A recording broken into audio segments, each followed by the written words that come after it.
Bonjour tout le monde, dans cette vidéo je vais vous parler de la pisciculture ainsi que la biologie des espèces de poissons favorables à l'élevage aquacole au Maroc. En fait, la pisciculture marine est lancée au Maroc depuis les années 80 par des secteurs privés.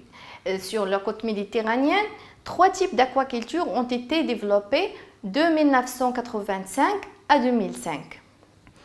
D'abord, une aquaculture lagunaire a été développée dans la lagune de Nador à la fin des années 80, en utilisant des cages flottantes pour l'élevage des poissons, des tables métalliques fixes et des longues lignes flottantes pour l'élevage des huîtres. Ensuite, au début des années 90, une aquaculture marine à terre a été développée en utilisant des bassins en terre. Ces installations ont été en premier lieu employées pour l'élevage des crevettes avant d'être utilisées pour l'élevage des poissons, notamment le lobar et la dorade royale.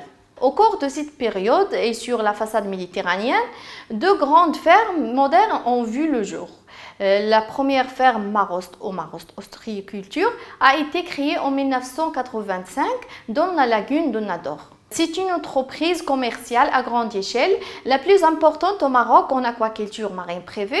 Sa production était initialement diversifiée et comportait des espèces de coquillages bivalves, de poissons marins et de crevettes. En début des années 90, l'activité de la société Marost a été limitée à la production des poissons le lobar et de dorade royale. Presque toute la production de cette ferme était destinée à l'exportation vers l'Europe, avec une petite quantité vendue sur le marché intérieur. Du coup, cette société va recentrer ses activités sur l'élevage des 2 espèces, le lobar et la dorade.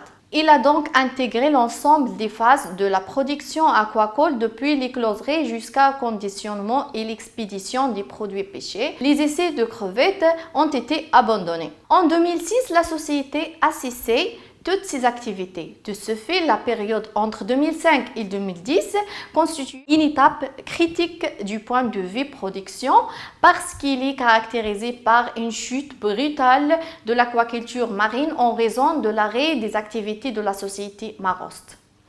En ce qui concerne la deuxième société aquacole de la Melouia, SAM, s'est installée en 1992 dans des bassins de terre au niveau de l'embouchure de la Melouia.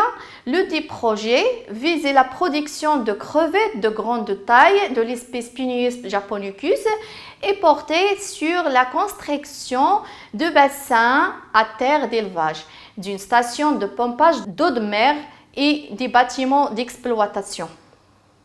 Cependant, cette société a définitivement arrêté son activité suite à un litige financier.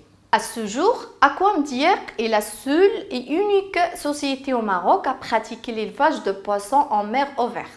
D'autre part, en pisciculture, le grossissement des poissons marins, bien phase finale de l'élevage aboutissant à la production d'individus de taille commerciale, s'effectue en majorité en mer, c'est-à-dire par l'élevage en cage flottante. Cette technique est employée par la seule société piscicole marine existante.